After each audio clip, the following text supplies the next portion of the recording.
Please, मुझे कोई injection नहीं चाहिए। नरेन शांत हो जाओ। ठीक हूँ बिल्कुल भी। नरेन कोई इंजेक्शन नहीं चाहिए डॉक्टर, मैं बिल्कुल ठीक हूँ, मुझे जाने दो। छोड़ो मुझे प्लीज, आप तो प्लीज, आप तो आई एम फाइन। आप प्लीज आप पैर छोड़ो मेरा, मेरे को छोड़ो। आप तो मुझे प्लीज को बोलो। नरेन शांत हो बाबा। डॉक्टर साहब प्लीज।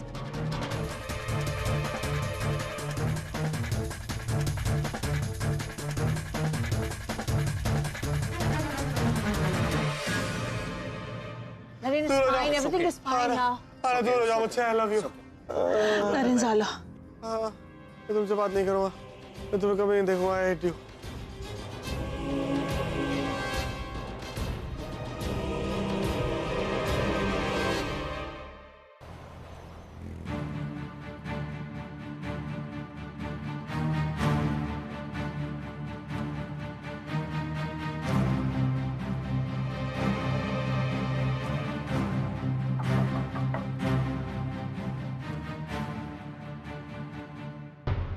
प्रिया, तुम यहाँ कैसे? मैम, मुझे आपसे एक बहुत इम्पोर्टेंट बात करनी है। मैं बहुत डिस्टर्ब हूँ। क्या मैं अंदर आ सकती हूँ प्लीज? या ऑफ कोर्स, आओ आओ अंदर आओ।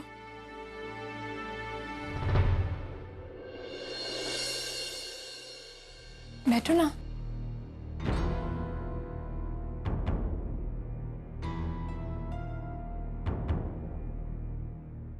अब बोलो, क्या बात? बोलो प्रिया, कोई फाइनेंशियल प्रॉब्लम है? नहीं मैम, मैं यहाँ पे अपने बारे में नहीं, आपके बारे में बात करने आई हूँ। मेरे बारे में? मेरे बारे में क्या बात करनी है? मैम, वैसे तो मैं एक स्ट्रेंजर हूँ और मुझे शायद आपकी लाइफ में इंटरफेयर भी नहीं करना चाहिए, पर आपने उस दिन कहा था ना कि मैं आपको आपकी बेटी की याद दिलाती हूँ। उसी दिन से मेरा आपसे कुछ कनेक्शन जुड़ गया है। यू नो मैम, शायद कभी किसी से आपका पर्सनल कनेक्शन नहीं होता है, पर आप फिर भी उनके लिए बहुत केयर करते हैं। मैम, मैं नहीं जानती हूँ कि आपका और आपकी बहन का अब क्या रिलेशन है, पर मुझे लगता है कि उनकी फीलिंग्स आपके लिए जेन्युइन थी। She was really worried about you. Priya, तुम ये मैम, एक्चुअली मैंने आप दोनों की बात सुन ली थी। मैम, हो सकता है कि आपकी बहन शायद सच बोल रही हो और वो आदमी शायद सच में सही इंसान ना हो। मैम, मैं जानती हूँ कि ये शादी आप नहीं तोड़ सकती, पर शायद आप पोस्टपोन कर सकती हो। मैम, मैं जानती हूँ कि आप मेरे बारे में क्या सोच रही होंगी कि एक अनजान लड़की जिसने दुनिया भी नहीं देखी है वो आपको एडवाइस दे रही है और आप मेरे एडवाइस को क्यों सुनेंगी। पर शायद मैम आप मुझे गुस्सा होकर मेरे जॉब से भी निकाल देंगी। पर मैम, एक बार आपको इस बारे में सोचना चाहिए।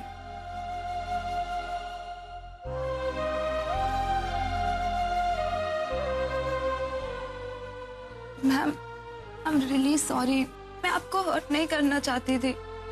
नहीं Priya, I was just concerned about you. तुम्हारी कोई गलती नहीं है। इनफैक्ट मुझे तो ये अच्छा लग रहा है कि तुम्हें मेरी इतनी फिक्र है। पता है प्रिया, मैं अपनी बहन ओवी से बहुत प्यार करती हूँ, लेकिन उसने मेरे साथ जो किया वो मैं कभी नहीं भूल सकती। तुमने जो देखा, जो सुना, वो मेरा पास था और इससे ज्यादा मैं तुम्हें कुछ बता भी नहीं सकती। लेकिन प्रिया, तुम्हें पूरी बात नहीं पता और ना ही पता हो तो अच्छा है। बस तुम इतना जान लो कि जिस इंसान से मैंने पूरी जिंदगी भर प्यार किया, उस इंसान को ओवी ने मुझसे छीन लिया।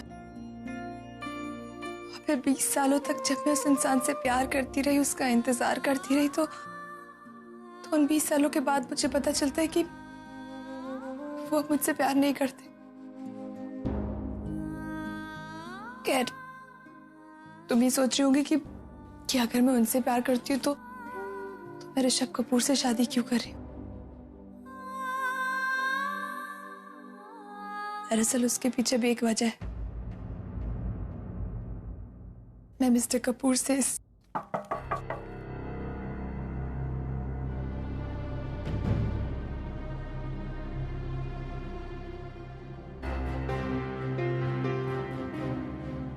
मिस्टर कपूर, आप यहाँ अचानक? सरप्राइज? आए।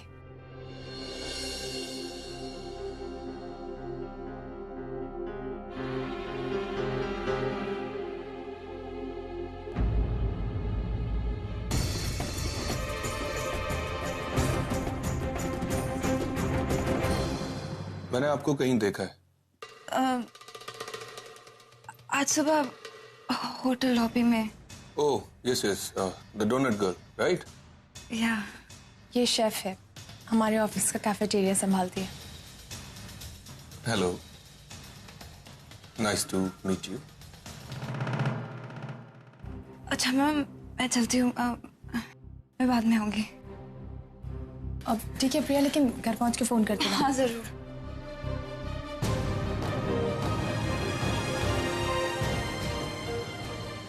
आप तैयार रहिए, हमें सुबह जल्दी निकलना है। निकलना है, मगर कहाँ? पुणे। पुणे? पुणे किस लिए? मेरी एक अर्जेंट मीटिंग है कल सुबह। लेकिन मिस्टर कपूर, मीटिंग आपकी है तो मैं जाके क्या करूंगी? अरे, आप मेरी होने वाली वाइफ हैं और मैं चाहता हूँ कि कुछ प्रॉपर्टी मैं आपके नाम करूँ फॉर माई बिजनेस पर्पस। मेरे नाम? जी हाँ, वैसे भी अब जो कुछ मेरा है वो आपका है। तो अभी से शुरुआत क्यों ना करें?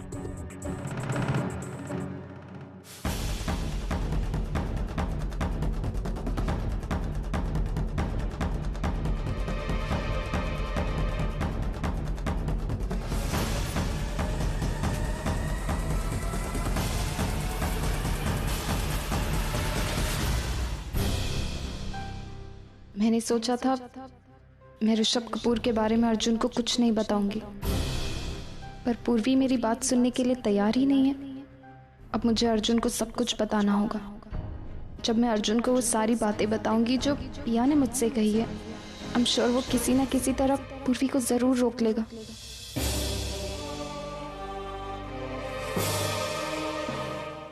अर्जुन, अर्जुन क्या हुआ? अर्जुन तुम ठीक हो? क्या हो रहा है? फिर से वैसी दर्द हो रहा है। एक सेकंड में अभी डॉक्टर को कॉल करती हूँ। Don't worry. हाँ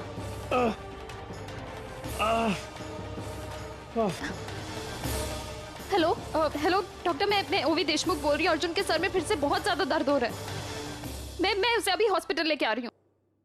अब मैं और नहीं रुक सकती। मुझे मॉम डैड को सब कुछ सच सच बताना होगा। पूर्वी मौसी को भी रोकना होगा। That Rishabh Kapoor is so dangerous. वो कुछ भी। हाँ डॉक्टर, बस हम निकल गए। मॉम। पिया, पिया तुम यहाँ? मॉम, ये सब क्या हो रहा अर्जुन है? की तबीयत बहुत ज्यादा खराब हो रही है। मुझे अभी हॉस्पिटल निकलना अच्छा, होगा। किसी चीज की भी जरूरत पड़ेगी तो मुझे फोन करना हाँ पिया, प्लीज। मैं कर दूंगी।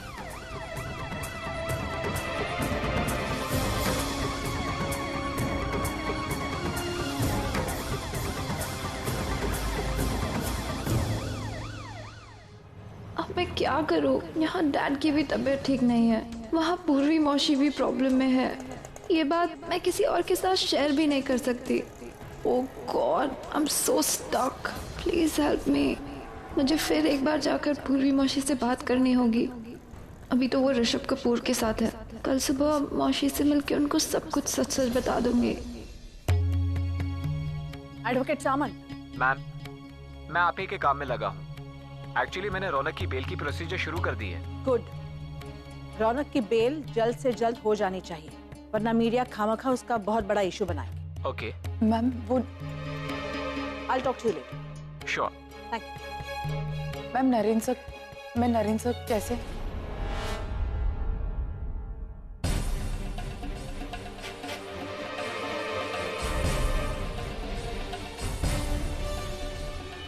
हाँ ना, नरेन को देखना चाहती थी ना? देखो, हाँ ना, मुझे तुमसे मिलना है ना। नरेन की इस हालत के जिम्मेदार तुम हो। तुम आना आना आना को बुलाओ प्लीज। नरेन सर से मिलना एक बार मुझसे। तुम कहीं नहीं जा सकती। अब उसे मिलकर क्या चाहती हो? क्या तुम चाहती हो कि उसकी तबीयत और बिगड़ जाए? मैम आप मुझे गलत समझ रही हैं। मैं ऐसा कभी नहीं चाहती थी कि नरेन सर के साथ। तुम क्या चाहती हो मैं अच्छी तरह जानती हूँ। कैसी चाल चल रही हो तुम अंकिता? एक और तुमने रौनक को जेल भेज दिया, दूसरी ओर तुम्हारी वजह से नरेन की ये हालत है। याद रखना, अगर नरेन को कुछ भी हुआ ना तो मैं तुम्हें माफ नहीं करूंगी। कभी नहीं चाहती थी कि नरेन सर को मेरी वजह से ऐसा कुछ भी हो, इसीलिए मैं यहाँ आई हूँ उन्हें देखने। बस मुझे एक बार उनसे मिलने दीजिए और मैं उनसे मिलती हूँ। किस सिर्फ अपने बारे में सोचती हूँ। मुझे नरेन सर से मिलना है, मुझे नरेन सर को मिलने दो। कभी दूसरों के बारे में सोचती हो तुम? किन्नरी के बारे में सोचा है कभी? उस बेचारी की अभी अभी शादी हुई है, उसकी शादीशुदा जिंदगी शुरू होने से पहले तुमने बर्बाद कर दी। वो बेचारी हर पल रोती रहती है। क्यों किया तुमने ऐसा? क्यों भेजा तुमने रौनक को जेल? किस बात का बदला ले रही हो तुम रौनक से? तुम्हारे बाप को हमने जेल भेज दिया, उसका बदला ले रही हो। पर ये नहीं सोचा तुमने कि तुम्हारी बाप ने रौनक को कितनी बेरहमी से पीटा। ये नहीं सोचा तुमने तुम्हारे बाप ने जो किया उसकी सजा उसे मिलनी ही थी। पर तुम हमारे घर के खिलाफ क्यों खड़ी हो गई हो अंकिता? मैम पहली बात तो ये है कि मेरी कोई किसी से दुश्मनी नहीं है। इस घर के लोगों से मेरी कोई दुश्मनी नहीं है। मेरी प्रॉब्लम सिर्फ रौनक से। रौनक ने गलती की है, रौनक ने मेरी बहन के साथ बलात्कार किया है और उसकी सजा मैं उसे दिला कर रहूंगी, चाहे कुछ भी हो जाए। अंकिता, तुम्हारी बहन के साथ जिसने भी घिनौनी हरकत की है उसे सजा मिलनी चाहिए। मैं ये सगळं समझू सकते, पर रौनक इस सब के लिए जिम्मेदार नहीं है और ये तुम अच्छी तरह जानती हो। तुम्हारे पास रौनक के खिलाफ कोई सबूत नहीं है, कोई गवाह नहीं है, फिर भी तुम बार बार उस पर घटिया इल्जाम लगाते जा रही हो। आखिर क्यों? मैम मैं नहीं जानती कि इस केस का अंजाम क्या होगा, लेकिन आपको एक बात बता देना चाहती हूँ। जितनी बदनामी आपके बेटे की है ना, इससे कई ज्यादा बदनामी मेरी बहन की होने वाली। लेकिन फिर भी मैं रिस्क ले रही हूँ। पता है क्यों? क्योंकि मैं रौनक को सजा दिलाना चाहती हूँ। उसने गलती की और उसे सजा तो मिलकर रहेगी। इनफ अंकिता। मैं आपको ये डिस्कस करने नहीं आई, और सच्ची मुझे सारी बातें डिस्कस भी नहीं करनी। मैं यहाँ सिर्फ नरेन सर के लिए आई, उनकी तबीयत देखने, उनके साथ रहने के लिए। मैं आपसे प्रॉमिस करती हूँ, बस मुझे एक बार उनसे मिलने दीजिए। आप देखिएगा वो जरूर ठीक हो जाएगी। आप देखना चाहती? मैं आपको दिखाती हूँ। मैं कुछ नहीं देखना चाहती। तुम नरेन से नहीं मिलोगी। जानती हो क्यों? क्योंकि तुम जैसी लड़की किसी की दवा नहीं, सिर्फ बद्दुआ बन सकती है। और तुम्हें याद नहीं है नरेन ने क्या कहा? वो तुमसे नहीं मिलना चाहता। नरेन तुमसे नफरत करता है, नफरत। अब भी यही खड़ी हो बेशर्मों की तरह। तुमने सुना नहीं मैंने क्या कहा? तुम नरेन से नहीं मिल सकती, चली जाओ। नरेन सर से मिलकर नहीं मानोगे ना? तुम जैसे लोगों को घर के बाहर निकालना मुझे आता है।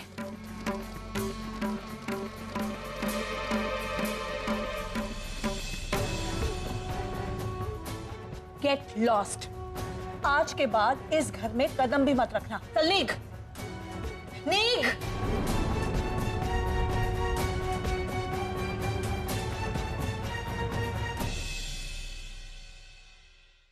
मिस्टर रेड्डी, आप हमारे न्यू सिम्फनी प्रोजेक्ट की साइट विजिट प्लान कीजिए। मैं कंस्ट्रक्शन वाइज कुछ फीचर्स ऐड करना चाहती हूँ। ओके।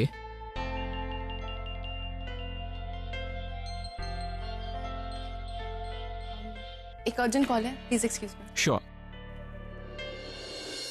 हाय, बोल। परी, कैसी है तू? मैं ठीक हूँ। आई ऑफिस में काम कर रही होगी ना?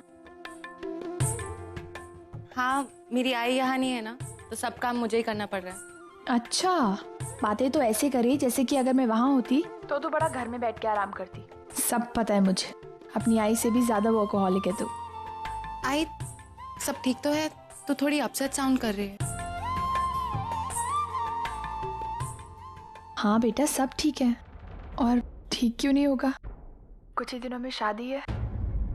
अभी भी नाराज है मुझसे? नहीं आई, मैं तुझसे नाराज नहीं हूँ। तू नहीं तो अभी कहा कि तू अपनी बेटी को अच्छी तरह जानती, तो तू ये भी जानती होगी कि मेरे लिए तुझसे नाराज रहना इम्पॉसिबल है। तुझसे नाराज रहना मतलब अपने आप से नाराज रहना। मैं बस बहुत मिस कर रही हूँ तुझे आई। यू नो ना, you're my world। अच्छा सुन, तू आ रही है ना अपनी आजी आजोबा के साथ इंडिया? नहीं आई, मैं नहीं आ रही हूँ।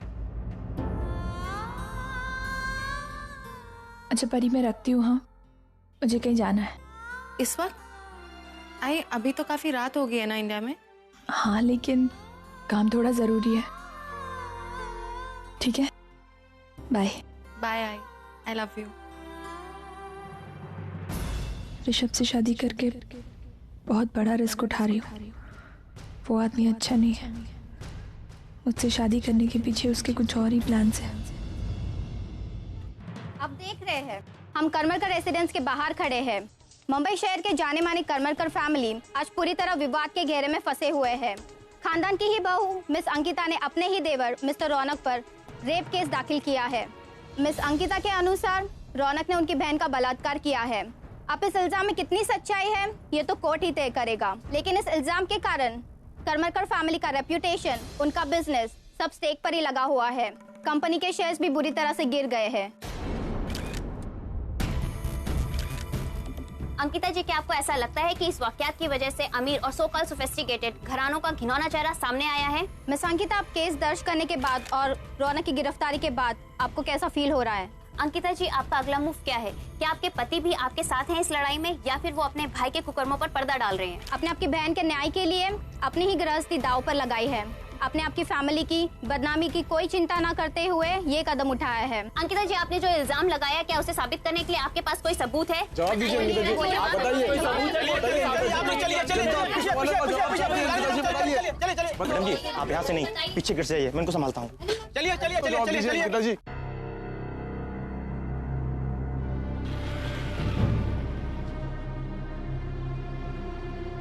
अंकिता। शशांक, तुम यहाँ क्या कर रहे हो? मानसी ने बताया तुम यहाँ पर हो, जल्दी बैठो बाइक पर, हमें यहाँ से निकलना होगा। शशांक कुछ करो, वो रिपोर्टर्स अंदर है और वो मेरे घर वाले अंदर है और पता नहीं वो कैसी कैसी बातें कर रहे हैं। वो जैसी भी जो भी हो, लेकिन वो मेरे घर वाले, कुछ करो प्लीज, उन्हें रोको, किसी भी तरह रोको। अंकिता, इनको रोकना मुश्किल होगा। अब तक ये लोग सिर्फ बातें कर रहे हैं, ये लोग नहीं छोड़ने वाले, बात की तह तक जाएंगे। बेहतर ये होगा कि तुम इनसे दूर रहो, ठीक है? तुम जल्दी बैठो बाइक पर। शशांक प्लीज कुछ करो। अंकिता प्लीज मेरी बात को मानो, चलो अब यहाँ से। इससे पहले उनको मालूम पड़ेगा तुम यहाँ पर हो, हमें यहाँ से निकलना होगा, वरना कॉम्प्लिकेशंस बढ़ती जाएंगी। जल्दी करो।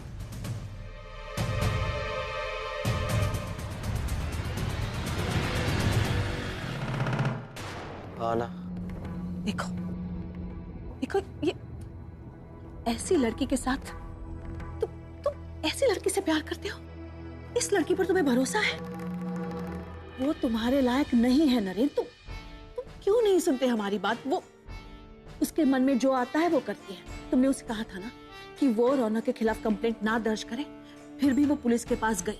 उसकी वजह से रौनक को जेल हुई कि नहीं हुई? तुम मेरी बातों पर विश्वास नहीं है ना? तू आना, मेरे साथ आओ। तुम मुझ पर विश्वास नहीं है ना, पर अपनी आंखों पर विश्वास है, कानों पर विश्वास है। Just give me a minute. तो जैसा कि अभी आपने देखा, अंकिता जी किसी भी सवाल का जवाब नहीं दे रही हैं, लेकिन कोर्ट में एक दिन सच सामने आ ही जाएगा। क्या कर रही है तुम्हारी पत्नी? बार बार टीवी चैनल्स पे ये सब कुछ दिखा रहे हैं। शर्म आ रही है मुझे नरेंद्र, शर्म आ रही है। अभी तुमने उस लड़की को शशांक के साथ जाते हुए देखा ना, अपनी आंखों से देखा ना। इतने दिनों तक मैं मानने के लिए तैयार नहीं थी, पर अब मुझे भी विश्वास होने लगा है कि शायद उसका और शशांक का कुछ। नहीं तू, ऐसा कुछ नहीं है। आना सिर्फ मुझसे प्यार करती है, शशांक और मानसी एक दूसरे से प्यार करते हैं। आपको कोई गलतफहमी हो गई है। और ये नरेन, तुम बहुत भोले हो। तुम बड़ी आसानी से दूसरों पर विश्वास करते हो। तुम्हें उस लड़की से प्यार हो गया है और तुम ठीक तरह से सोच नहीं पा रहे हो। बरसों से कमाई हुई हमारे खानदान की इज्जत उस लड़की ने मिट्टी में मिला दी है नरेन। तुम समझते कैसे नहीं हो? She's so not worth you, Naren. उसे भूल जाओ। नहीं तो ऐसा कुछ नहीं है। ये एक छोटी सी मिसअंडरस्टैंडिंग है जो मैं सॉल्व कर लूंगा, बहुत जल्दी सॉल्व कर लूंगा। अब देखा, ये मिसअंडरस्टैंडिंग नहीं है, ये सच्चाई है। आज ये सिचुएशन आहाना के वजह से क्रिएट हुई है, वो इस सब की जड़ है। तुम समझते क्यों नहीं हो? कुछ दिन पहले तुमने शिरीष और रुशादी को बता दिया कि तुम उस लड़की से प्यार करते हो। उन्होंने बिना सोचे समझे तुम्हारी उस लड़की के साथ शादी कर दी। नहीं तू सोचा समझा था, और मैं अब भी प्यार करता हूँ आहाना से। तुम उससे प्यार करते हो, पर वो लड़की तुमसे प्यार नहीं करती। वो तुम्हें फंसा रही है। तुम बहुत सीधे साधे हो, भोले हो, तुम समझते क्यों नहीं हो? मुझे पूरा विश्वास हो गया है कि वो लड़की शशांक के साथ मिलकर तुम्हें, हम सबको फंसा रही है। तुम रौनक को अच्छी तरह जानते हो ना। वो तुम्हारा छोटा भाई है, उस पर करमरकर खानदान के संस्कार है। मैं मानती हूँ कि उसका रेपुटेशन लड़कियों के साथ कुछ खास अच्छा नहीं है, पर तुम्हें लगता है कि वो किसी लड़की का बलात्कार कर सकता है? कभी नहीं। नहीं ना, तुम जानते हो ना, आहाना के पास उसके खिलाफ कोई सबूत नहीं है, कोई गवाह नहीं है। फिर भी उसने ऐसा घटिया इल्जाम लगाया है रौनक पर। उसे शर्म आनी चाहिए। आज हम सब जिस सिचुएशन में है, उस सिचुएशन की जिम्मेदार तुम्हारी आहाना है, और अब तुम्हें डिसीजन लेना होगा कि तुम किसका साथ देने वाले हो। अगर तुम डिसाइड करते हो कि तुम अपनी पत्नी का साथ दोगे, तो याद रखना, इसका मतलब ये होता है कि तुम अपने पूरे परिवार के खिलाफ खड़े हो जाओगे। अगर तुम ये डिसाइड करते हो कि तुम हम सबका साथ दोगे, रौनक का साथ दोगे, तो तुम्हें आहाना को भूलना पड़ेगा। तुम उसके साथ कोई रिश्ता नहीं रख पाओगे, उससे बात तक नहीं कर पाओगे तुम।